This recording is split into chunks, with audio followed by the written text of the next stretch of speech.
Okay, we're recording. Recording started.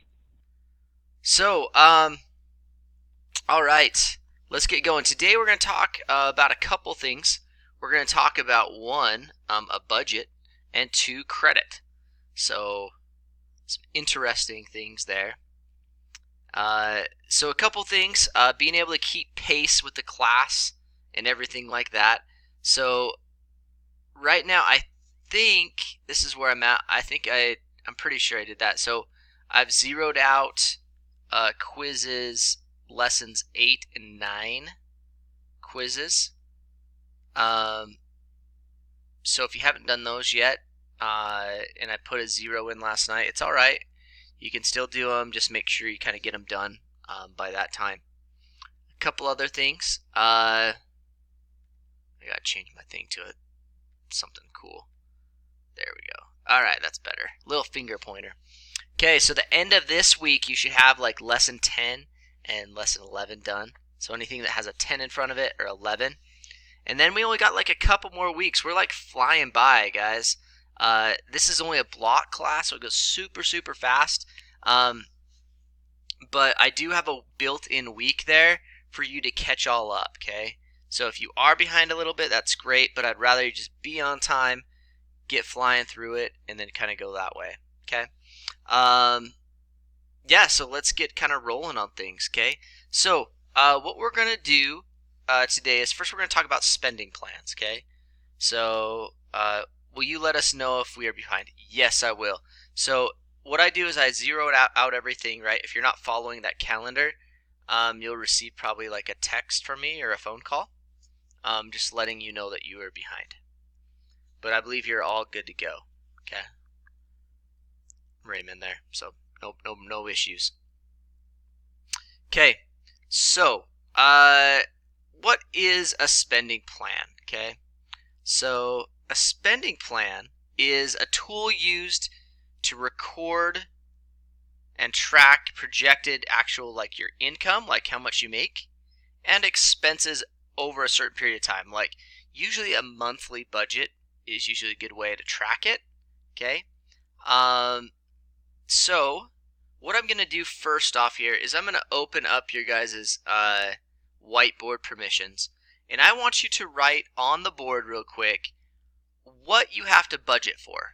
What are some things that you have to budget for? So please write on the board real quick what you need to budget for.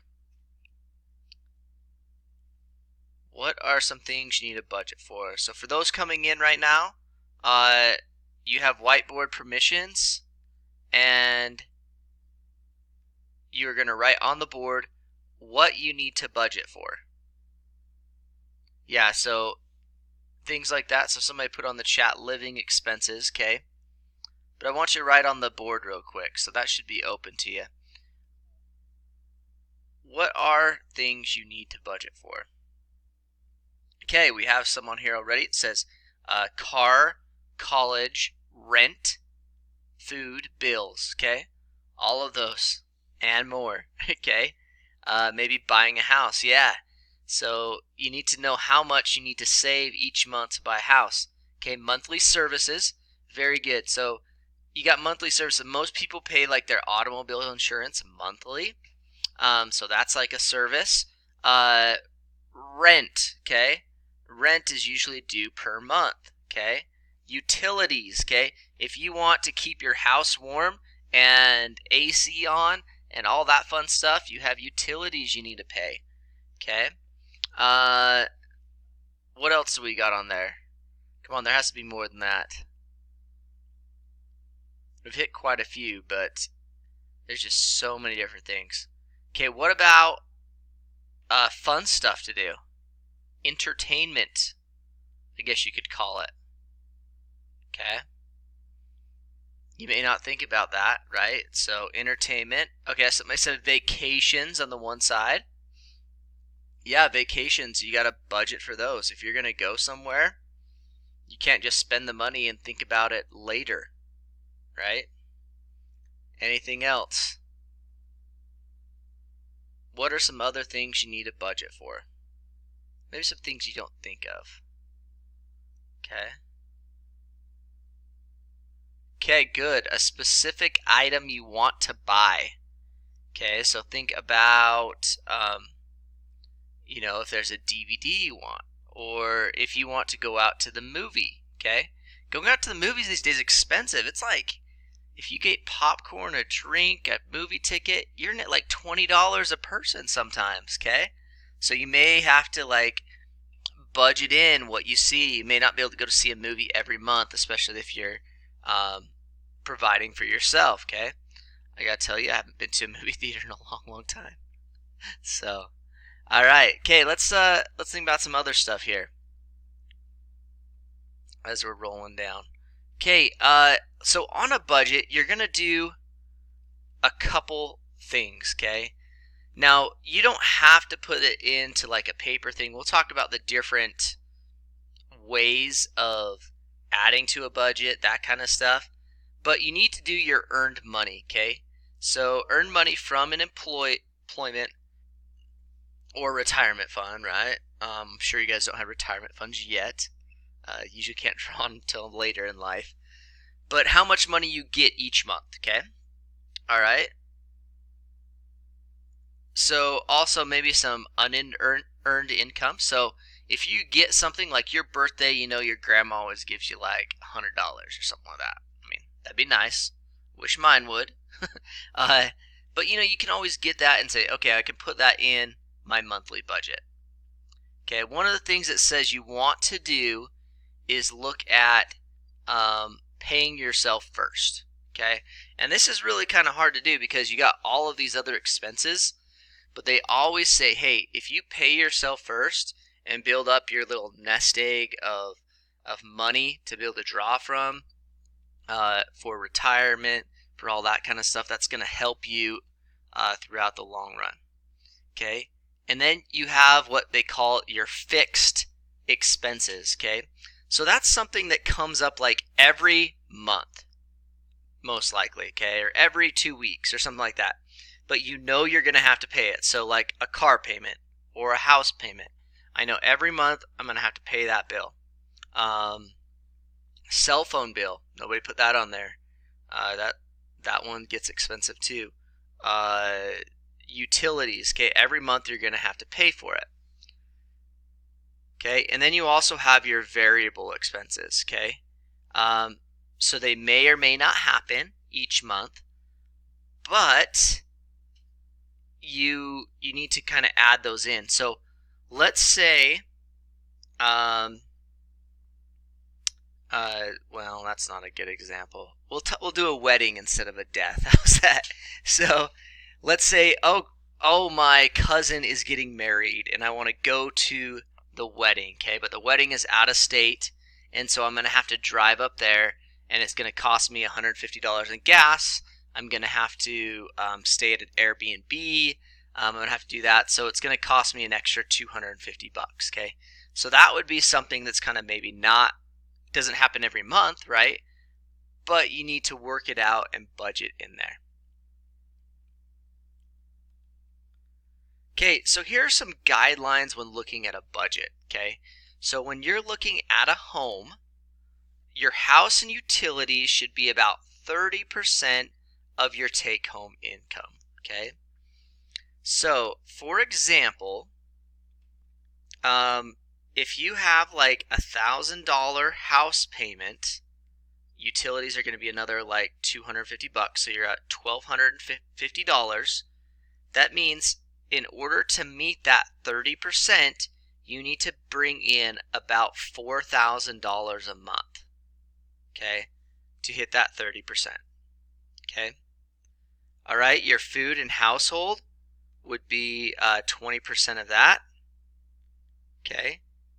Clothing and apparel and personal, okay, so personal things, clothing, you gotta wear some clothes, okay? Transportation, so how much your car should be. So for example, if you, as I said, that $4,000, okay, 10% of the $4,000, if it's going to transportation, that means you have $400 for a vehicle, so that could be the payment, but you also got to think about gas and maintenance and insurance as well, okay? So all of that has to go into there. So you got to really look at that. So this is kind of like the standard what you think you should have. Okay, 10% of your income, they should always say you pay yourself first, and then another 20% of like miscellaneous. Hey, I had to do this, I had to do that. Okay, things that come up, as I said before, like weddings. And I only did a wedding because next month my niece said she was getting married and she lives in Seattle. So it's like, do I either drive up there? Do I fly? So I'm thinking about those things right now, and I'm working them out in my budget to make sure you have those things. Okay, so that's something you want to think about as you're looking at renting, getting out on your own, that kind of stuff. Okay, so there may be some times that you have to reduce basically what you have to, so to keep the lifestyle you have. And so some people find it really hard going from living with like a parent, guardian, somebody that's supporting them, to living on their own. I mean, it was kind of hard because your standard of living goes down a little bit.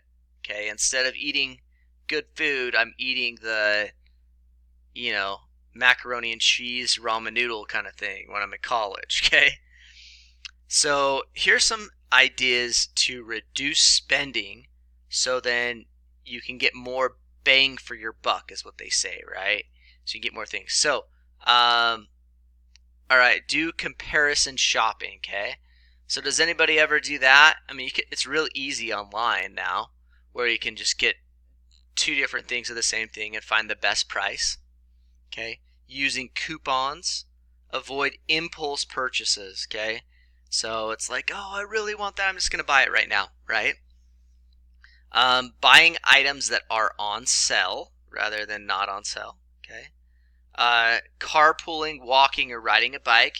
So if you can't afford insurance or a vehicle or something like that, you may want to look at doing that. One thing that you guys can get out there, since you're a student, and then when you get in your university as well, you guys can get a UTA pass. I don't know if you've know that. So you can get so that's the bus passes. So you can take like Front Runner, you can take the buses around town, you can take all of that, and it's a very, very low cost. Okay, so that's something you might want to do that.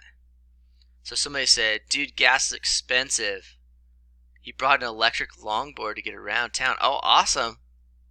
Oh, that's very cool. I've never seen the electric longboards, but that's the way that I'm thinking about, right? I'm thinking if I want to reduce costs, maybe I buy something like that, right? Instead of doing that. Plus it's fun, yeah. Cool. I mean, so that's a great idea, right? Rather than, going fully to a car or something like that. Or ride a little moped around, okay? Okay, another thing, eating at home. People eat out a lot, okay? So it is expensive. So except if you want a nice one, it's $300. Yep, so that's a thing, but you may be paying $400 a month for your car payment, insurance, and gas.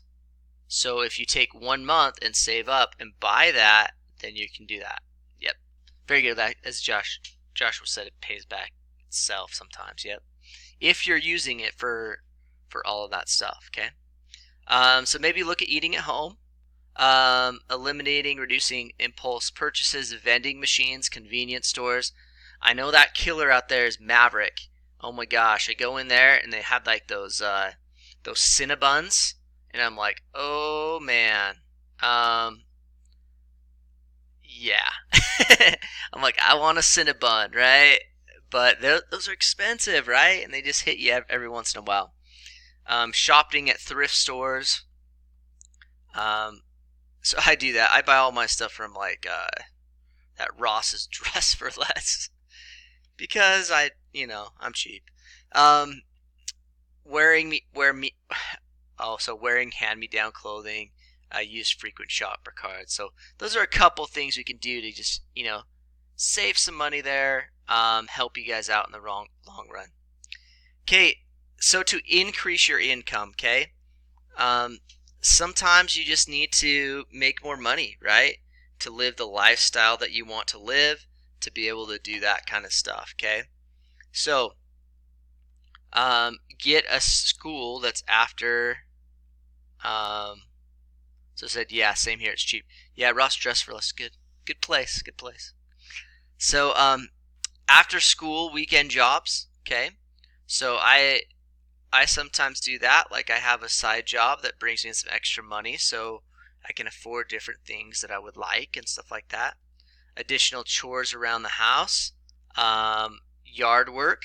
I have my next door neighbor who's a little entrepreneur. He's 14 years old. And as soon as we moved into our house right now, he came over and he said, when can I mow your lawn?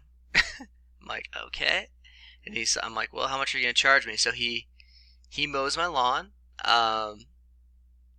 But anyways, that's an idea if you get that. Babysitting, okay? Summer jobs, dog walking, babysitting, garage sale, okay? Provide some other service, okay, that people want. And so if you can do that, you can make some little extra money on the side to keep your lifestyle up the way you want. Okay. So here's an idea for some envelope systems, or not envelope systems, I'm sorry, budgeting systems, okay? So there's different ways of doing it. So so the first one here is called the envelope system, okay? And so what you do is you break down your budget, you say this, and you go and you actually get cash. You get cash from the bank, and you say, okay, this much I can spend on entertainment, and it's put in a little envelope. This much goes to here. This much goes to here. And so what you do is instead of putting it on a credit card or something like that, we're going to talk about credit cards today, you only have so much money in that envelope. And as soon as that money's gone, it's over, right? You can't spend any more money. So it really helps you kind of budget and say, hey, I only have this much money, and if I don't, I can't use it. Okay, you can also use other computer programs. There's one that's been really cool that I've been using lately. It's called Wave, and you can just get a free thing on there, and you can just put in your stuff and it will budget for you. And I really like it. It has a little app that you can use on your phone as well as a computer thing, and you can just look at managing your money that way. And then there's also paper tracking, okay? So you can write it down on a piece of paper and just kind of show how that is there. Okay, so a couple things. So financial independence, because that's what we're looking at doing, okay? We're looking out to get out of our parents' house. Is achieved by reducing your spending, earning more money, saving more, and avoiding negative cash flow. Okay, so taking in more money than you're spending, and you're being able to make it on your own and be able to be a provider rather than a dependent on somebody. Okay, a spending plan is a tool to assist one's tracking and monitoring of those income and expenses, making sure you have enough. Okay, let's talk about the elephant in the room. Well, maybe not the elephant in the room, but credit. Okay, I remember the first time we looked at, we were in this class, everybody's like, Dave Ramsey, no credit cards, that kind of stuff. So some people are saying no. What are you saying no about? So no with credit cards or credit? So credit, it's almost like a necessary evil. You need to have it a little bit, okay?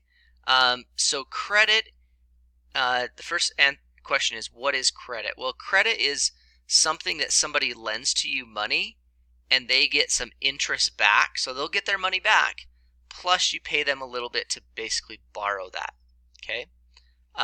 What does credit cost? We kind of already talked about that. It could cost you a lot. If you don't meet deadlines and pay things back in time, then you're going to be in trouble, okay? So you really got to watch it. What are the advantages of using credit? We're going to talk about those, okay? And what happens if you misuse credit, okay? There's a lot of things. Okay, so somebody says credit isn't all that probably bad, I think, but as long as you're responsible. Correct, yep. And so the whole key here is trying to be responsible and being able to discipline yourself in order to use it, okay? Because there's some really cool things. Like I got a lot of miles built up on my credit card. It's like a travel card, and actually I'm probably gonna buy the tickets to fly out to see my niece's wedding.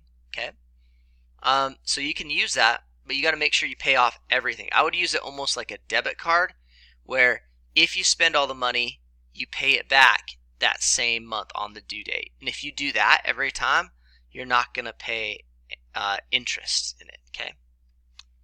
All right, so this is pretty crazy looking, okay? This was in 2011, so this was quite a while ago. So almost 10 years ago, and at that point in time, and this is when the economy was kind of bad, I'm sure it's higher now, but the average credit card balance for 2011 was $6,500, so almost $7,000, okay? So people had $7,000 on their credit card, okay? And if you were to do that and not pay back the whole thing, you're going to pay back, a couple $100 sometimes in interest each month, just in interest. So you kind of see why you don't want to add that all up on there, okay? The average Utah person's credit card was almost $6,000. So it was lower than the national average. However, it was not as good. Okay. So there's different types of credit, okay? You need credit to buy like a house, that kind of stuff. But you have credit cards, which most people think of, installment loans, service credit, revolving credit, okay, like home equity loan, student loans, which is I'd rather you stay away from, but if you have to, IOU, and single payment credit. Okay, so all those are considered kind of credit. So how do you establish credit? Okay, so as you become responsible, somebody talked about that, right? Becoming responsible, you get basically people, businesses are keeping track of that. And they say, okay, do you have a bank account? Yep. Okay, great. Do you have money in that bank account? Yep. Are you constantly bringing in money from an employer? Yep. Are you staying kind of in one spot? You're not moving around everywhere, okay? Utilities. Are utilities in your name? That means that you're more responsible. You're living on your own. Department stores or gas credit cards, okay? They're looking at those things. They cut that. Dude, my sister moved out and she wrecked her credit with a few months. Yeah, you gotta make sure that you are prepared for kind of what's to come. And that's why they have this at the very end before you graduate, right? This class. So hopefully you're learning some stuff. Okay, so there's a risk of credit. Okay, the risks are interest. Okay, we talked about that. Overspending. It's like, oh, I got money money on my credit card. Some people think if you have a $10,000 credit limit, it means you have $10,000. No, it does not. Okay, you need to pay that back, and in short amount. Okay, so if you don't have $10,000 to pay back, do not spend all that. Debt. Okay, you get more and more debt, and it just becomes it. And then also there is a risk of identity theft, but you're more at a risk of identity theft if you're using a debit card. Okay, debit card or checks. So that's one of the big reasons I actually use credit cards rather than debit cards. Okay, but there are some really good advantages. Okay, and so I don't want to like dissuade you from using credit, but I want to really caution you using credit. Okay, one, it's really convenient. Okay, if I had to have cash for everything that I bought during a day, it would be difficult. Okay. It's immediate. Okay, it comes out. They do that. There's no need for cash. There's zero liability fraud. So this is why I use credit cards, particularly on online transactions, because they have a zero liability policy, which means if I went and found something and somebody bought something on my credit card from, let's say, Honduras, okay? Somebody bought something using my credit card. I can say, I did not make that purchase, and the credit card company is the one that has to deal with it, right? They either have to eat the money or try to find the person who did it. It's not on me. If you use your debit card, it's coming out of your bank account and you may have lost it, your money, okay? So that's the reason why I do it. But as I said, if I'm spending something on a credit card, I already have the money in the bank to pay it off. That's how you need to use a credit card, okay? So helps on reservations for like, you have to have some if you go to like a hotel or something like that. You get some bonus points. I talked about those. So disadvantage, it's a loan. You have interest rates, additional fees. So if you go over like your amount, you're in trouble, okay? Easy to overspend, can promote impulse spending, risk of identity theft, and then responsible if lost, okay? So if you lose your credit card and stuff, you're responsible for all that. Okay, man, our 25 minutes is up already.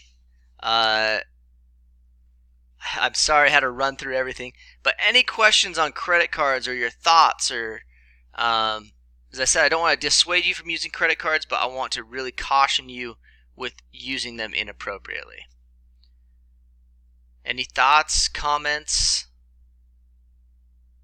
And if not, you guys are good to go. So I appreciate your time. I gotta go jump onto another meeting, which will be fun. Okay, see everybody as you're going. Please don't wreck your credit. Please learn from others' mistakes.